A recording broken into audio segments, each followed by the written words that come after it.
આચારસંહિતા લાગુ પડતા જ બનાસકાંઠા જિલ્લા પોલીસ નાસ્તા ફરતા આરોપીઓ અને અસામાજિક તત્વોને પકડવા માટે કમર કસી છે। ત્યારે અગથળા પોલીસે પણ બળાત્કાર અને પોક્સોના ફરાર આરોપીને પકડી ડીસા સર્કલ પીઆઈને સોંપ્યો।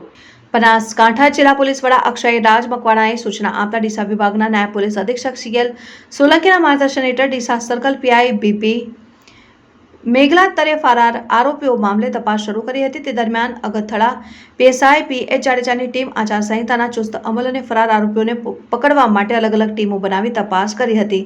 તે દરમિયાન 6 મહિના અગાઉ બળાત્કાર અને પોક્સોનો ફરાર આરોપીની માહિતી મળતા ટીમ રાજસ્થાન જવા રવાના થઈ હતી અને રાજસ્થાનના દુગાવા ગામના નરસાજી મફાજી પ્રજાપતિને રાઉન્ડ અપ કરી ઝડપી પાડ્યો હતો અને 40 વર્ષીય આધેડ આરોપીને સગીર યુવતીને લગ્નની લાલચ આપી ભગાડી ગયો હતો અને તેની સાથે બળાત્કાર ગુજારતા ફરિયાદ નોંધાઈ। ત્યારે હવે પોલીસે આરોપીને રાજસ્થાનથી પકડી લાવીને ડીસા સર્કલ પીઆઈને સોંપતા તેમને વધુ તપાસ હાથ ધરી છે।